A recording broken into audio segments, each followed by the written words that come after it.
All right, thanks, guys. I'm here with Sean. As you said, we got the chance to see the movie Equity last week, starring Anna Gunn, James Purefoy, Sarah Megan Thompson, and Alyssa Renner. A lot of those names not might not pop up right away for you. Anna Gunn, of course, of Breaking Bad fame.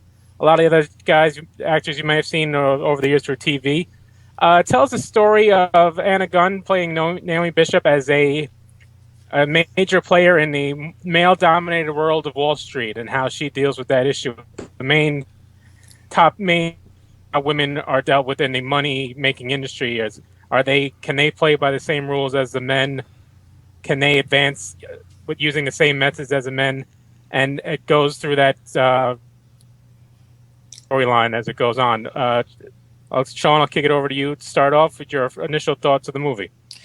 Yeah, my initial thoughts were that I was happy that it wasn't, judging by the tagline, the first female-driven Wall Street movie, that it wasn't this, melodramatic, women crying in the bathroom after, men are chastising her. It just wouldn't have been believable to me at, a high level, rich, successful investment banker like Anna Gunn's character Naomi. But I thought the drawback for that, I thought the only person whose, biology came into it was the Erin character, who is, I guess, Naomi's assistant slash VP, who was, you know, trying to move up the corporate ladder. She has some issues that might be considered specifically, related to a woman. But besides that, I just thought it was kind of a run of the mill Wall Street kind of drama thriller type of deal. Yeah, it's originally sold. You'll see the trailers. It's coming out later this month. It's kind of sold as a women's version of Wolf of Wall Street. I'm not sure it reaches that level. It kind of deals with the idea that it's okay now for women to want to work for money and want to just live on the men's world. Can they live in the same area as the men? And it while it focuses on that some, it loses track a lot. I remember seeing the trailer for this movie when I heard we were going to go see a screening of it, thinking this would be better as a TV show, and I didn't leave the movie changing my mind. It's a lot of characters in this movie, and they all have their own issues and their own storylines, and it doesn't really come together enough for me. Anna Gunn, of course, is the focus of the movie, Naomi Bishop. But we don't we have she starts the movie with this speech, almost that Gordon Gekko like speech of wanting money, wanting power, wanting respect. But we don't get enough backstory from her as to why all that is important to her.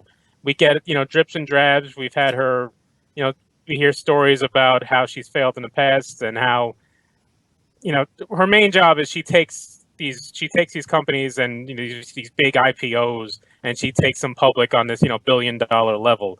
And we get stories from the past of where it's her last job failed, and it's kind of alluded to the fact that because she was a woman and how she treated people. But again, it's never really delved into completely, so there's no context to what sometimes they're talking about. And now the main focus of the movie is her taking this IPO public, and the main, I guess, antagonist to her in the movie is the character played by Alicia Renner, Samantha, who was the district attorney story. You might remember her. She played the warden in the original warden of Orange is the New Black, if anyone knew that story. So that's, if you have to some context there. So she plays, she's the anti, just out for the money person at the beginning. She's, trying to do what's right. She's trying to fight corruption. But again, her storyline kind of falters. We don't get a lot of what her main, driving force is. So at the end of it, you're just kind of left not knowing what's going on in the movie, Sean. Yeah, I agree. I thought that the Erin Manning character was actually the most interesting one, and I thought the Samantha character was the second. I almost thought that Anna Gunn's character might be portrayed as the main character only because she was on Breaking Bad. Yeah. I actually thought the second two characters were more well written, more well rounded. The my main problem with this, and it's not a bad script, it's just kind of a bland script. I think that a movie like this needs snappier dialogue. Maybe even there was a couple of drops of comedy, but maybe just a little bit of wittiness in it, like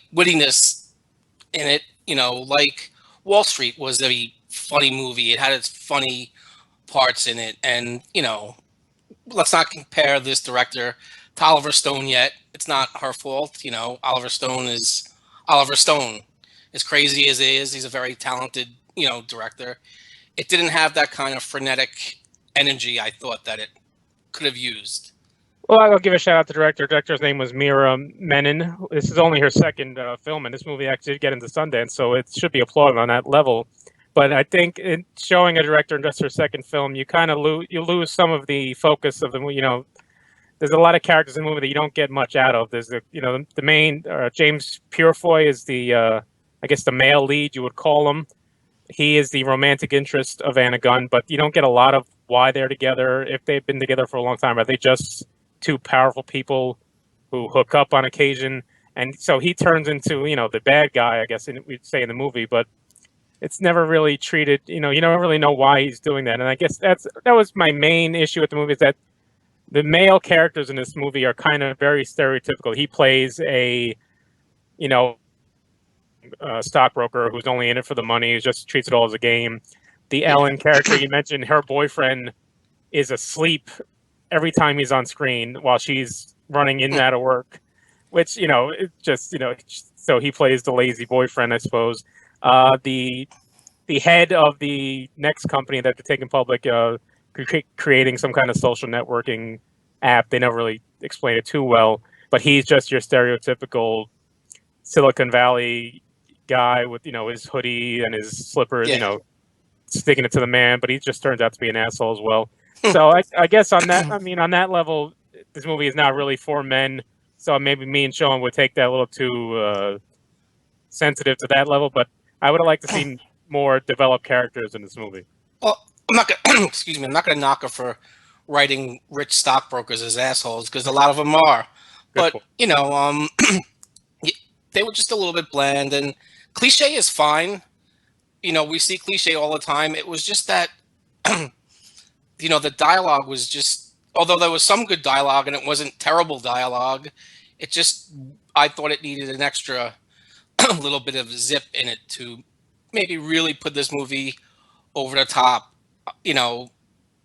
I think it's going to be a view on demand type of thing. It's going to get eaten alive in the summer blockbusters, and it's a little strange that it's actually being released, I think, at the end of July. Yeah, I think July. I could see it being a select cities kind of release while also video on demand. It's a movie that I would enjoy seeing on Showtime or HBO. Probably it's not something I can tell you to go over out and see. Though it's not a bad movie on any level. It's just there's nothing that I can't say go out and see this because Anna Gunn is great, or the directing is great, or the story is great. It's a good movie. Like I said, if I told you in the audience Anna Gunn has a new show coming out about Wall Street, I think people would get excited about that if you stuck it on the USA Network or even Netflix if you wanted to go, erase your content. But I think to put these people in a movie, even while it's for a second movie director, it's an impressive job.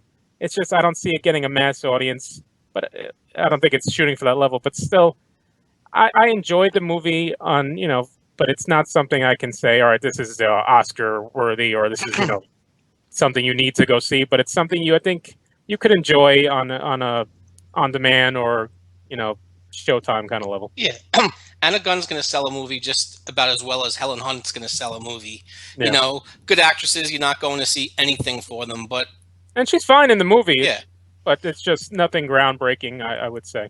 And I really think that she's, of the top three, she's the least well written, and I think she's not even as explored as much as the other two. But I would see another movie from the writer and director again. It's just nothing to write home about for me, but nothing terrible. The apartments in the movie were very nice. Everybody had great apartments. Made me jealous a little bit, but There you go. A real estate movie. All right. Exactly. All right, guys, we'll leave it there. Thanks again.